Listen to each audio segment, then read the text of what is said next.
title race. Manchester City remain on track for the treble after beating Sheffield United to reach the FA Cup final. Now attention turns to their massive game with Arsenal on Wednesday. It's a huge week for City, and Pep Guardiola says they're far from a treble.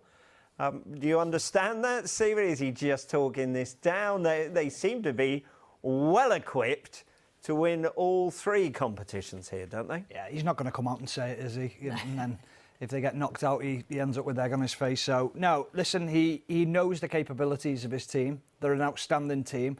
He knows if they are at their absolute maximum in games, then they will be very difficult to stop. I don't see the Manchester United game being a problem for them in the FA Cup final. I think they're the far superior to Manchester United at the moment. The issue is the Real Madrid game. Over two legs is, where does that leave them? I think it suits them going to Real Madrid first and then going back to the Etihad, because if you can go to the Bernabeu and get a draw or get yourself a goal ahead, then going back to the Etihad will be very difficult for Real Madrid. I think the big question is can they keep the players fit? Can they keep Haaland on the pitch? Can they keep De Bruyne on the pitch? I think was it very interesting to see De Bruyne start the game at the weekend. I thought he would have wrapped him up in cotton wool and just kept him for the title running and the Champions League. But that shows you his commitment to every single competition. I was the same. I wondered if Pep Guardiola would maybe make some changes. And when you look at the starting lineup, I know Ortega was in goal, wasn't he? Yeah. Instead of Edison, but it was pretty strong with Haaland, Grealish, De Bruyne, Mahrez, like you say. But he clearly wants all three trophies, and they just look so ruthless at the moment, don't they? That they are desperate to get all three, and certainly capable. But it is a case of trying to make sure that everybody's fit and available. Is it a case of you put your strong team out, you win the game, then you take them off and rest them? I think this is the best team I've watched in my time as a football fan, as a pundit, as a player. I think this is the best team I've seen. And I look at the Barcelona team, that was brilliant, but I just think there's something about this team. Definitely best English team that I've seen. I mean, they are phenomenal to watch. You just watch them and they're mesmerised, and you think, how do you stop them?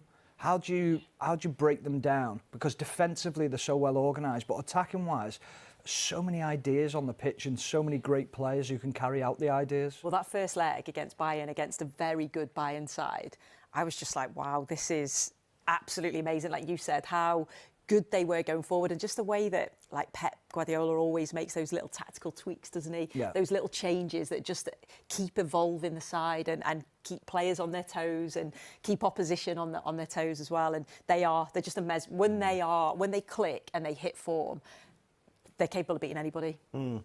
Yeah, the last Champions League final they reached didn't quite work out. One of those little tweaks, did it? But, I know what you mean. Yeah.